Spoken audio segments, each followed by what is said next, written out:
All right, welcome to The Explainer. So, what if I told you that a prayer written thousands of years ago holds a surprisingly practical strategy for a super modern problem? I'm talking about frustration at work. Today, we're diving into Psalm 43 to see how it gives us this powerful guide for navigating burnout, even injustice, in your professional life. So let me ask you, lost your joy at work? Does any of this sound familiar? You feel totally overwhelmed, misunderstood by your coworkers, or just plain burnt out. The passion you had when you started, it's just gone.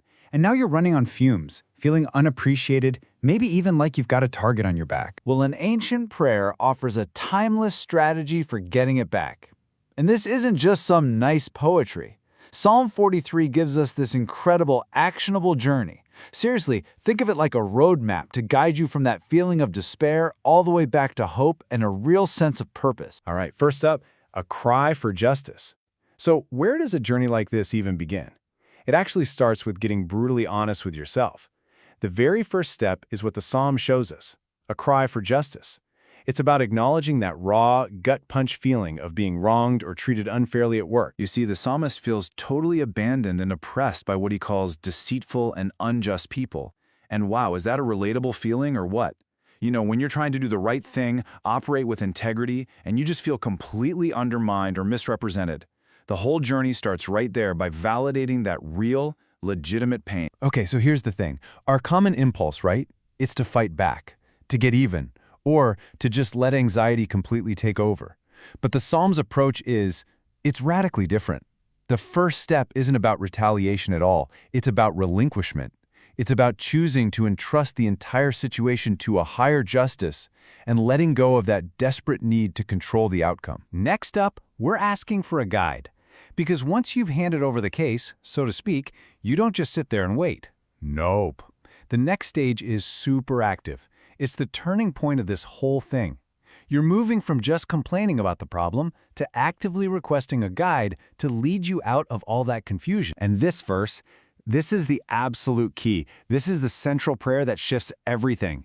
Notice, it's not a plea for your circumstances to just magically change. It's a prayer for internal guidance to help you navigate them.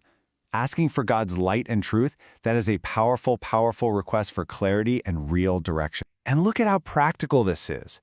It's not some vague, mystical thing. Step 1, ask for light. That's for clarity, right? So you can see the situation as it really is, cutting through all that fog of emotion. Then, step 2, ask for truth. That's for direction, a reliable guide for your next moves. And the goal of it all? Step 3, to get back to joy. Okay, let's talk about the destination, the journey back to joy. Because this whole process isn't just about surviving the daily grind. It's about actually reaching a destination. The psalmist calls this place God's holy mountain. So, what on earth does that mean for our work lives today? Yeah, so God's holy mountain, it's not a literal place. This isn't about quitting your job and moving to an actual mountain. It's a metaphor for an internal state of being.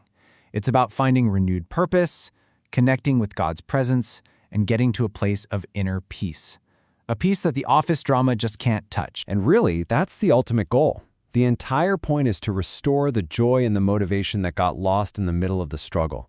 It's about getting back what the fight took from you. Your drive, your sense of purpose, and yeah, your joy in the work you're supposed to be doing. So our next section, how to hope again. How do you actually power this journey when you feel completely and totally drained? Well, the Psalm gives us one last incredibly powerful tool. You can think of it as the engine for the whole journey. It's active hope.